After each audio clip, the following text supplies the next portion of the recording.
Good afternoon, everyone. My name is Patrick. I'm a postdoc in the University of Nottingham, and I would like to welcome you at another QSimFP webinar. This time it will be given also by a staff member from Nottingham, Oliver Gould, who is a proleptic lecturer here, and Royal Society Dorothy Hodgkin Fellow. So all his professional interests are cosmological phase transitions, and he's going to give a talk about the relation to bubble nucleation. So without further delay, Oli, please, the stage is yours. Thank you very much. I'm very pleased to be here. I think there's lots of parallels between things that are happening in QSimFP and things that I'll present today. So yeah, I hope that's clear, and please interrupt me with questions or statements if anyone wants to. Okay, so the overview of my talk, I'm going to talk about cosmological phase transitions, and then I'm going to talk about their gravitational wave signals as we might see them today. I'm going to talk about some uncertainties in predictions of this gravitational wave signal, and then finally I'm going to bring it home with the bubble nucleation rate. So as all good cosmology talks should begin, we start with the Big Bang, after which well, we have the observable remnants today of the cosmic microwave background. And the plot on the right of Planck shows the temperature anisotropies, but that on the left, which I want to draw your attention to, is essentially the temperature not anisotropies, is the spectrum, which shows that the spectrum of fluctuations, the spectrum of photons we see from the Big Bang is a thermal spectrum, and hence in the early universe, the universe was hot. It's not like it is today, with many different bits all over the place. It was one big thermal bath. And we expect the universe varied over many orders of magnitude in temperature. So here's a figure of the history of the universe, starting with the Big Bang on the left and going up to today on the right. Here's us, here are stars. And as we look back in time, so as we look away from us, we look back in time, we can see galaxies in the early universe, and at some point, our vision is blocked by the cosmic microwave background, which is the earliest thing we can see in the universe. The reason it's blocked is because at earlier times, the universe was opaque, and that's what I've shown here. At earlier times, there's no way of seeing through the universe. So if something interesting happened, like a phase transition in the early universe, if there was some red phase that maybe there was a first thought of phase transition, there were bubbles produced, and then eventually we live in the blue phase today, we'd have no way of seeing this using light. Though we could see it with gravitational waves, and that's the exciting prospect, that gravitational waves can permeate even the densest media. These hot, dense plasmas of the early universe are extremely permeable to gravitational waves. So if they were produced in the early universe, we would potentially see them today because they're just free stream. So as long as we have a sensitive enough experiment, we're all good. In terms of phase transitions which happen in the standard model, at least at high, obviously the water to gas phase transition of water is in the standard model, but I mean at very high energies, we have quark confinement at roughly 150 MeV, where as the universe cooled, what was a bath of free quarks and gluons turned into the hadrons that we know today. Yeah, quarks first got confined at a specific moment in history with roughly this temperature. And at even earlier times, the Higgs mechanism turned on at roughly 160 GeV, whereby the Higgs field went from being in its symmetric state at the origin to its asymmetric state today, where it gives mass to particles. Also beyond the standard model, all kinds of phase transitions are possible. So, for example, for successful baryogenesis, or successful electric baryogenesis, where the baryons that we see today are produced in the electric phase transition, we need a first order electric phase transition, for example. And in principle, if there are new scalar degrees of freedom, or in fact, they could be fermions or other degrees of freedom, they could condense yeah, basically new degrees of freedom allow all kinds of new phase transitions. So as we think back through the universe's history, all kinds of particle physics phase transitions could have happened. Yeah, this is just a sketch of the potential with a bunch of different wells, and maybe the change in heights as the temperature changes. Okay. Sorry, I realized I didn't get a clock out in front of me. But yeah, okay, any questions at that point? Or move straight on to gravitational waves? Okay. Great. So yeah, gravitational waves, we should all know these pretty well. They're linear fluctuations of the metric, wave-like fluctuations. So if we start with a general metric and write it as a small perturbation of the Minkowski metric, then you find that in an appropriate gauge, the transverse traceless part of the metric fluctuations satisfy a wave equation sourced by the transverse traceless part of the energy momentum tensor. And here's an example with two black holes in spiraling, producing gravitational waves. Today, we've seen gravitational waves as of a few years ago, as of 2015-16, discovered by LIGO using interferometers, whereby a gravitational wave, if it comes through your experimental interferometry kit, you're able to observe it by the deviation of distances observed between the laser and the mirror along two different paths. Yeah, and you see this deviation of distances because as a gravitational wave comes through, space-time is stretched and space-time is compressed. Yeah, and that causes one of the arm lengths to deviate with respect to the other, and that deviation,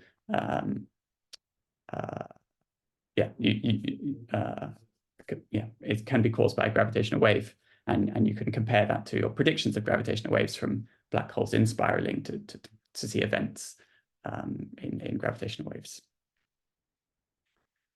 Beyond them, in addition, even more recently, we've observed gravitational waves on much bigger length scales. The pulsar timing arrays like nanograv and others last year announced the discovery of a gravitational wave background with a wavelength of order a few light years. Here they looked at pulsars and the light that's emitted by pulsars as it reaches Earth.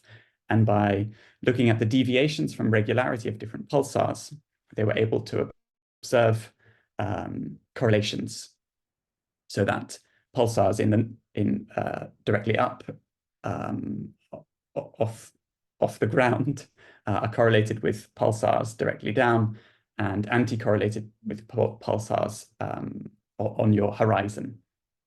So this is an angular correlation such that the deviations of these signals from pulsars follow this correlation pattern shown on the right, the Hellingsdown curve. Yeah, so correlated here, and anti-correlated here. Yeah, and this was discovered last June, and is an observation of gravitational waves at a different length scale. Looking further into the future, there's an intermediate length scale where it's not a ground-based experiment and not a pulsar timing array, but a man-made space-based experiment like the LISA experiment or the Taiji or Tianjin experiments, which are all gravitational wave interferometers, a bit like LIGO that I mentioned before, but on a much bigger scale. They essentially have 3 satellites, which are 2 million kilometers apart from each other, performing an interferometry experiment. And the distance, but yeah, I believe this is, okay, the Earth isn't to scale, but the distance between the satellites here is to scale with respect to the Earth-Sun distance, in that the LIGO satellite would be expected to trail Earth in its orbit by about 20% of its orbit or something like that. Anyway, yeah, these would observe gravitational waves on an intermediate length scale, wavelengths of order a few million kilometers. LISA has now been adopted, yeah, the money is there to build it, but it's going to be 10 years or so until it launches. Yeah, and there are 2 Chinese satellites on similar schedules. Okay, yeah. Any questions at that point? Okay, feel free to interrupt. Now on to cosmological phase transitions. So I'm interested in particular in cosmological first order phase transitions, whereby the pattern of the phase transition proceeds as in these 3 figures here. First, there are 2 phases coexist at some temperature, coexist in that it's possible for both to exist.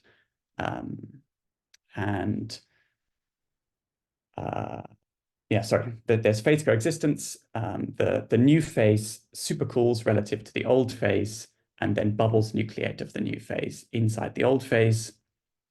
Those bubbles expand and collide with each other, and they push any fluid that's there at the time around. And all of this bubble collisions and fluid flows in turn create gravitational waves, essentially because we have a non-zero component to our transverse traceless energy momentum tensor.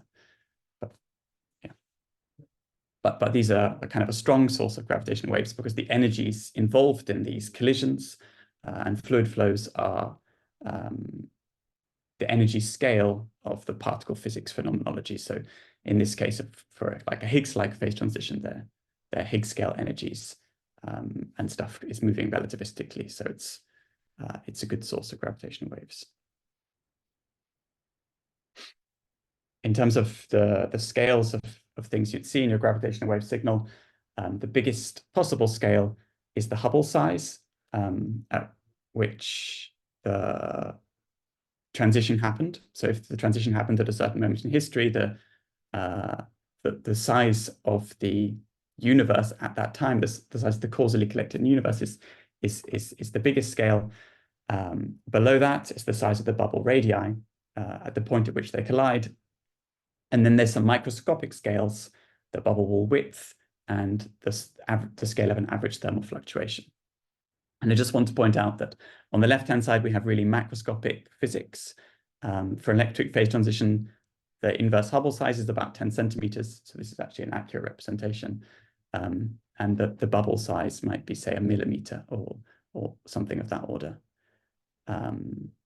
Whereas these macroscopic scales are much smaller than a Fermi. These are really particle physics scales. So there's classical physics and there's particle physics at different points in this transition.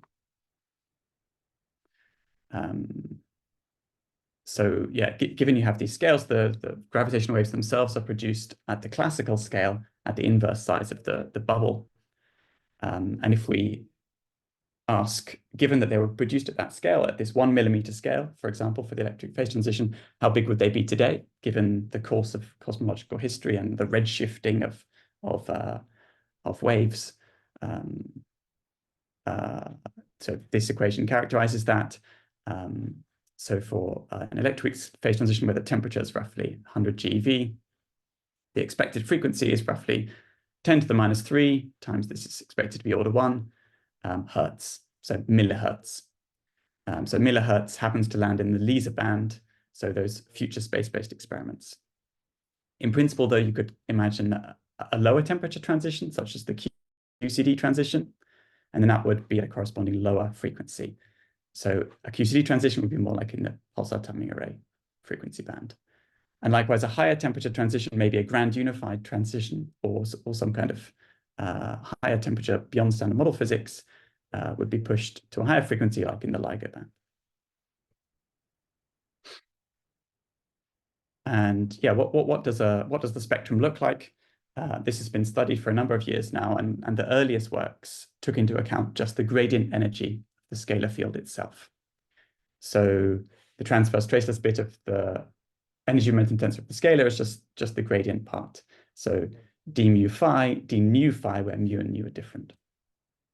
And the first studies of this utilized the envelope approximation, whereby one considers a bunch of bubbles colliding, and as soon as some walls have hit each other, you just assume they don't exist anymore, set them to 0, and ask what's the gravitational wave spectrum produced by the bubbles that didn't collide? And there's all kinds of anisotropies here. So you do indeed produce a gravitational wave spectrum. And the spectrum looks roughly like the following.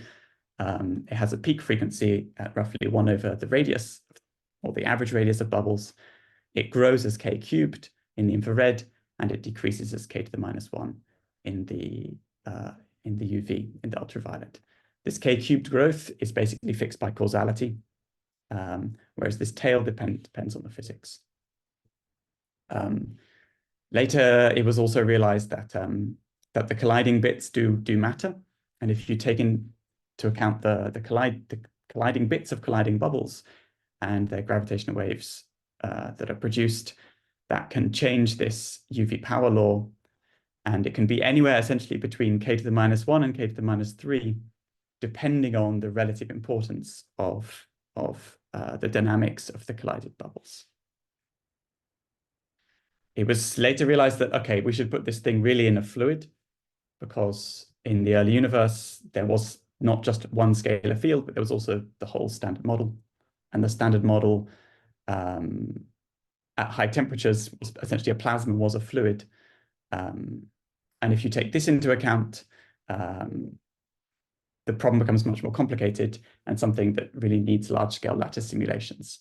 And these large-scale lattice simulations were done around 2013, 2016. They're still being done, in particular by a group in Helsinki, but also a group in Decay in Germany. And the picture seems to be the following. Again, there's this k to the cubed scaling in the IR. Then there's 2 more power laws. It kind of flattens off a bit, and the positions of these 2 peaks are given by 2 different sizes. There's the size of the bubble when they collide, but then there's also the size of the shell of sound waves, and that's at a different size, essentially because the bubbles don't grow at the sound speed, but they grow at a different speed. So you get these 2 different scales because there's 2 different speeds going on in the dynamics. Yeah, so this was what was understood there. But in principle, what was simulated before was sound waves in a perfect fluid. And really, there should also be turbulence. And taking into account, this is something that's kind of an ongoing question. And this is kind of the best we know so far. It's sort of a similar 2-peak structure, slightly different power law in the UV. But more generally, there are several other phenomena in a phase transition that can cause gravitational waves. So there can be domain walls, feebly interacting particles which go straight through each other can also end up sourcing gravitational waves, as can fluid shocks. Yeah, and this is an ongoing problem, and this is all the study of the kind of long wavelength classical physics of the phase transition. So those are the power laws, but where exactly does it lie depends most strongly on 4 quantities. So the position of the peak, how high it is, depends most strongly on something called the transition strength, which is basically the latent heat emitted by the transition. The position in frequency space, which is kind of left to right of this gravitational wave amplitude as a function of frequency, most strongly depends on the transition temperature. So the temperature at which bubbles were colliding, or the transition temperature and the bubble radius, let's say those 2 combined. And then, yeah, the bubble wall speed also affects whether or not you get two peaks or a single peak. Yeah, but these 4 quantities, and it's worth pointing out at this stage that all 4 of these quantities depend on the bubble nucleation rate. The transition temperature depends on the bubble nucleation rate because the transition temperature is really the temperature at which the bubbles are colliding. And to know that, you need to know the rate. The average bubble radius depends on how quickly the bubble nucleation rate changes with time. Yeah, this transition strength is measured at the transition temperature, and hence depends on how much supercooling there was, which depends on the bubble nucleation rate, and kind of similarly the bubble wall speed. Okay. So yeah, to summarize all of that gravitational wave stuff that I've just explained, here's a plot. We have the characteristic strain, or the amplitude of the gravitational waves versus frequency. Here's a bunch of different experiments going from very low frequencies, these pulsar timing arrays, to high frequencies, LIGO and so on, and proposed future experiments. And in blue here, we have a kind of electroweak scale phase transition. Yeah, is that a question? How realistic is the treatment of the coupling between the bubble field and the fluid? And maybe you could talk a little bit about kind of the state of the art of the physics that goes into these simulations and how complete it is. Nice. That's like actually an interesting kind of open question. So the state of the art simulations, say these and these, use a phenomenological coupling between the scalar field and the fluid. So the fluid is V mu. So you have a 4 vector and you have to couple that to the scalar somehow. So you couple it to d mu phi. And then you have some coefficient, basically, which models that. Yeah, I think there are interesting open questions as to, can you derive that coupling from a fundamental theory? And does it indeed look like what's used in these simulations? Thanks. Okay, so uncertain predictions is my next stop. So a lot of this physics, underlying our understanding of this physics, is some kind of effective potential somewhere along the way. There's some scalar field. It might be a composite scalar field, or it might be something like the Higgs. And that scalar field has a potential energy which depends on temperature.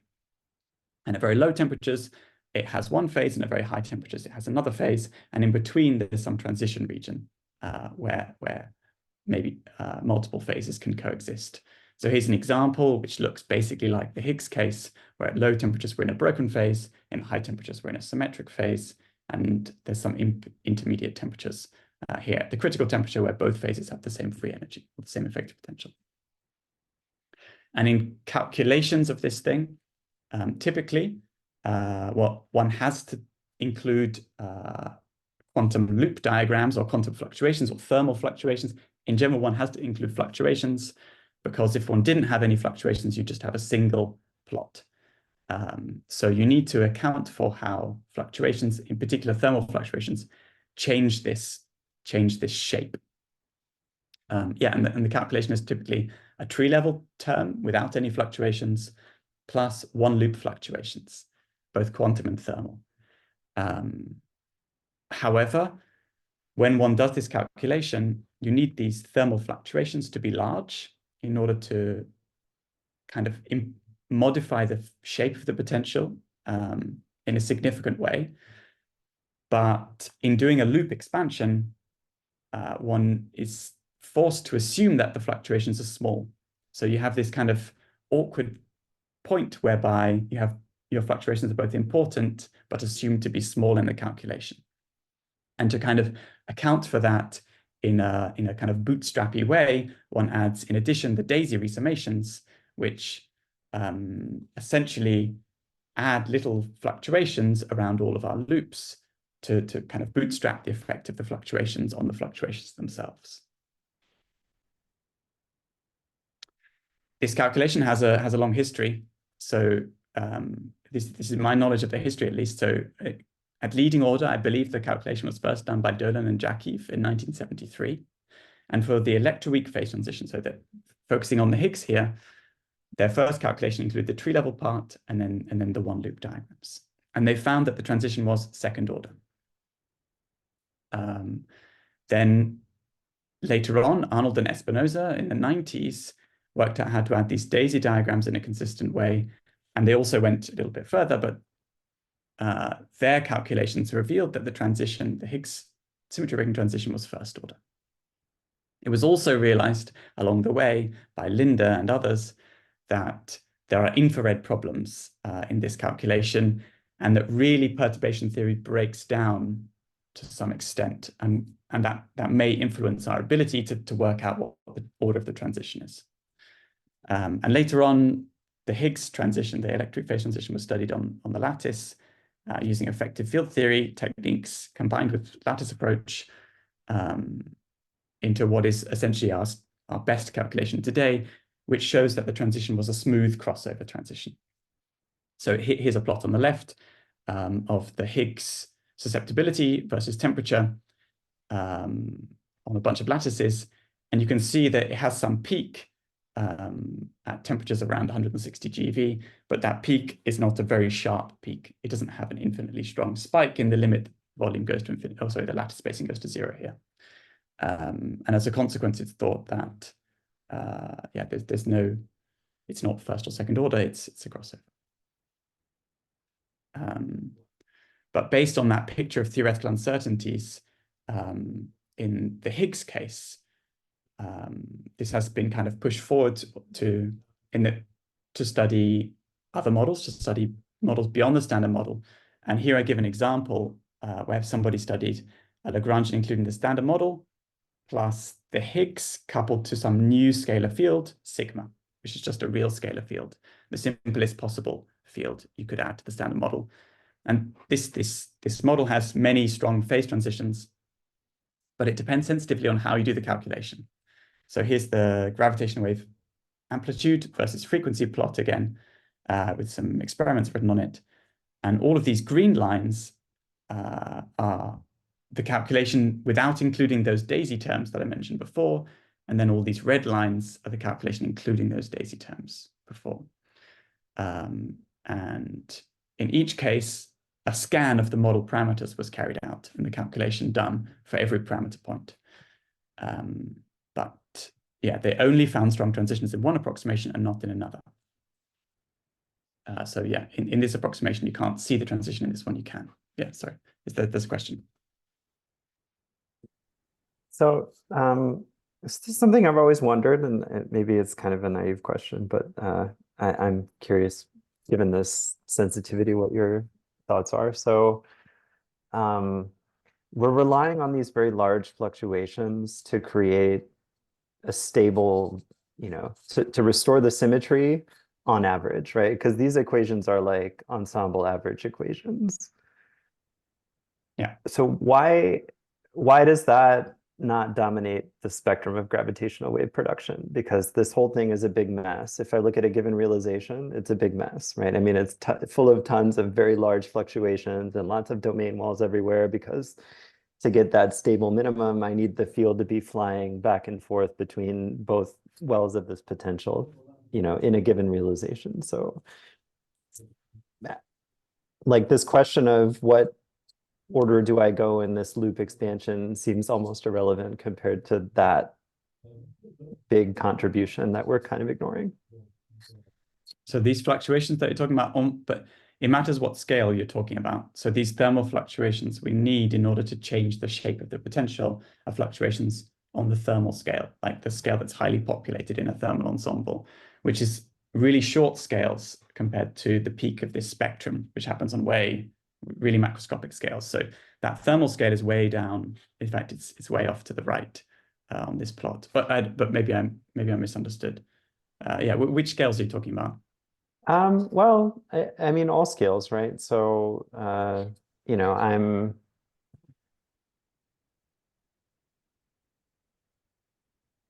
this effective potential is some ensemble average seen by the IR modes, right?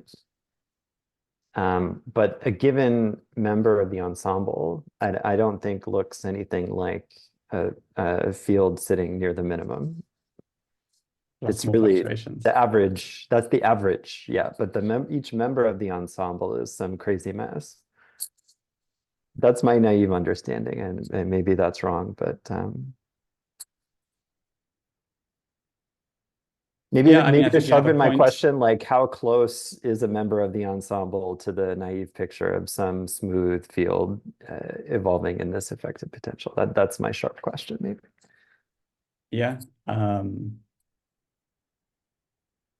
Good. Yeah, good question.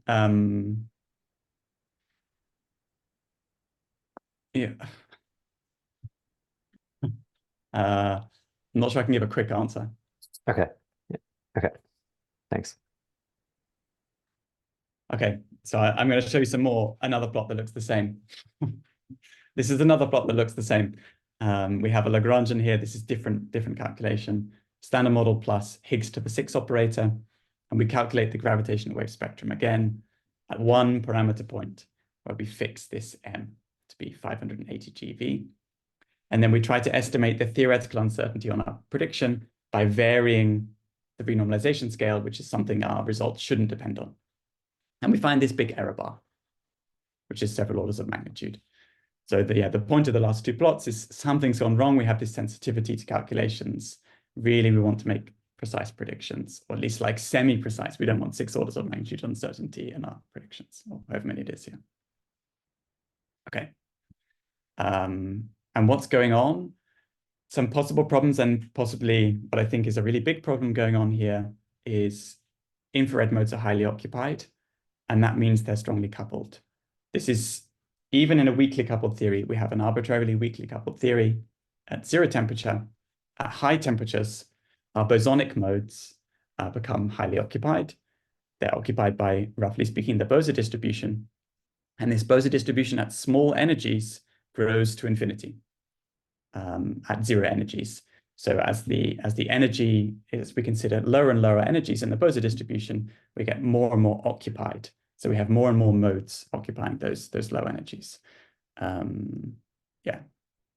And as a consequence, even if each one of these modes is weakly coupled, their combined effect is strongly coupled. Just like if you try to pull on 1,000 very weak springs, their combined effect is strongly coupled. And yeah, you can actually be quantitative about this. You can define something called an effective coupling, which is like 0 temperature coupling times the Bose distribution. And this tells you, roughly speaking, how a given mode couples, or how a given set of modes with a given energy couple. And if you pick thermal modes, which are the vast majority of the modes occupied, or rather the modes which dominate most observables, like the free energy, they're actually weakly coupled. So things like the free energy are one can calculate to some extent. But as you consider softer and softer modes, softer meaning more infrared, they eventually get strongly coupled. And this is what Linda pointed out as the Linda problem.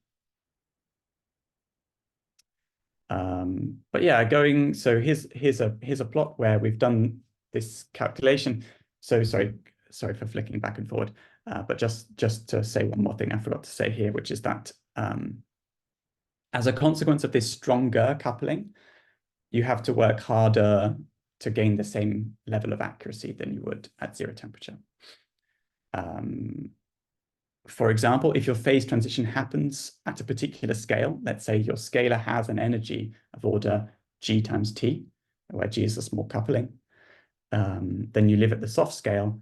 You can do your calculation there, and your effective expansion parameter is g, and that is the square root of g squared, and hence converges like twice as slowly or half as fast as you would expect. So you kind of, if you thought a tree level calculation would work at 0 temperature, probably you need to do a 1-loop calculation at high temperatures. Or if you thought a 1-loop calculation would work at 0 temperature, probably you need to do a 2 or 3-loop calculation at high temperatures. But it depends a lot on whether your scalar field is soft or exactly what energy scalar happens at. Anyway, so we went forward and did a calculation using effective field theory in this model that I showed before, standard model plus 1 real scalar. And we did so at 1 loop and at 2 loops. It wasn't at full 2 loops because bubble nucleation is hard. So we did everything but bubble nucleation at 2 loops. And we left bubble nucleation to be a lower order calculation because it's too hard. And anyway, after doing this calculation, we found that the 2-loop result was actually even higher than we expected from our 1-loop calculation. This is the uncertainty band again. We have, I don't know, 6 orders of magnitude uncertainty at 1 loop and 2 or 3 orders of magnitude at 2 loops. So it's a much reduced uncertainty. We have a better prediction. It also happens to be a stronger transition. So yeah, big improvements, but still somewhat big uncertainties.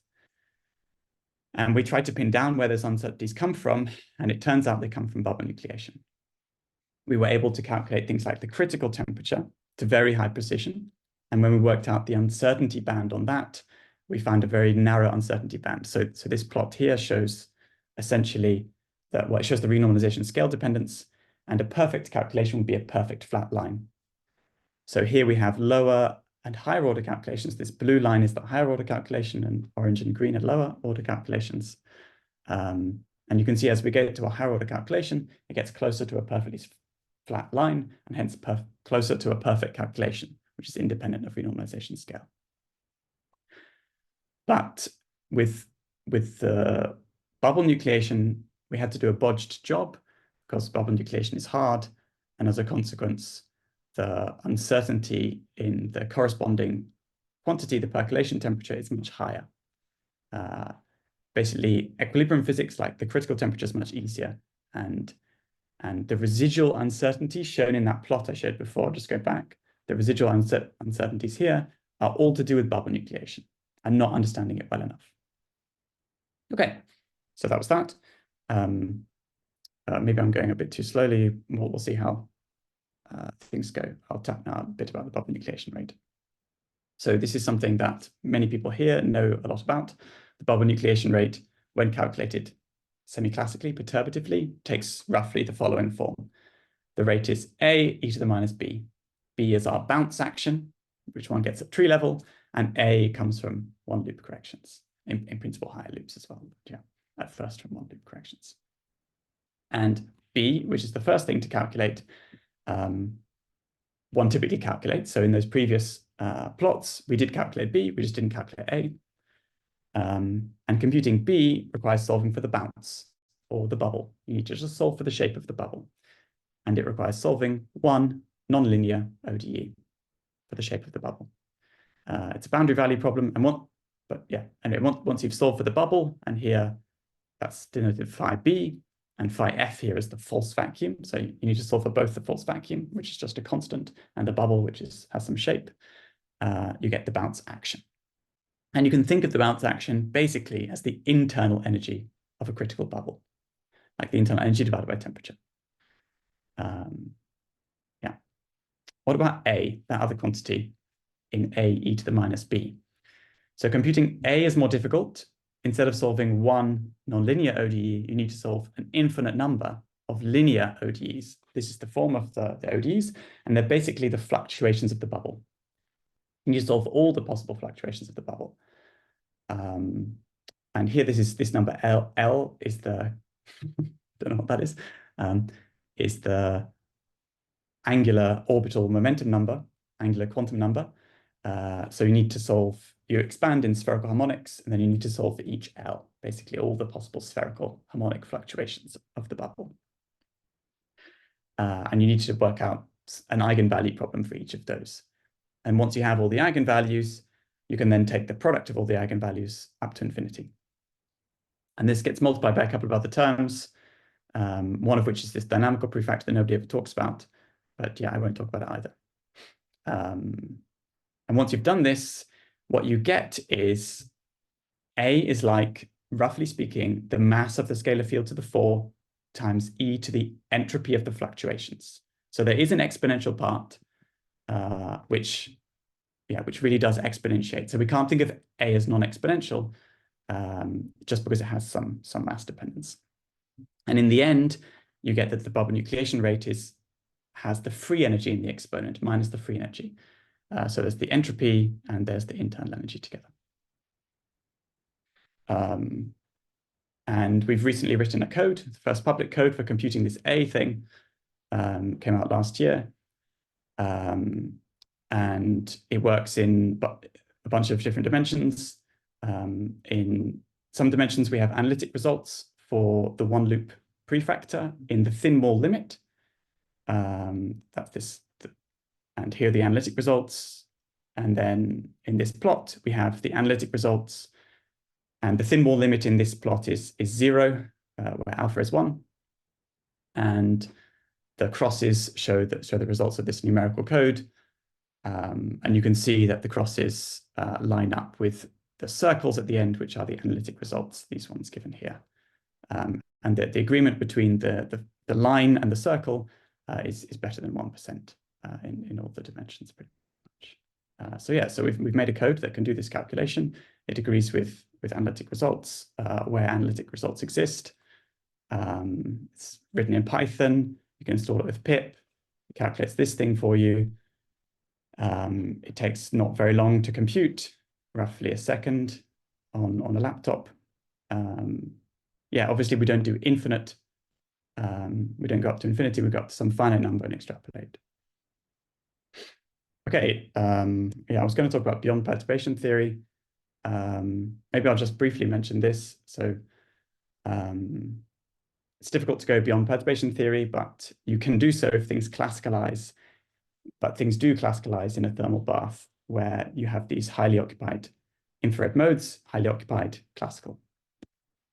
And if you have a classicalized system like a thermal system, you can calculate correlation functions classically.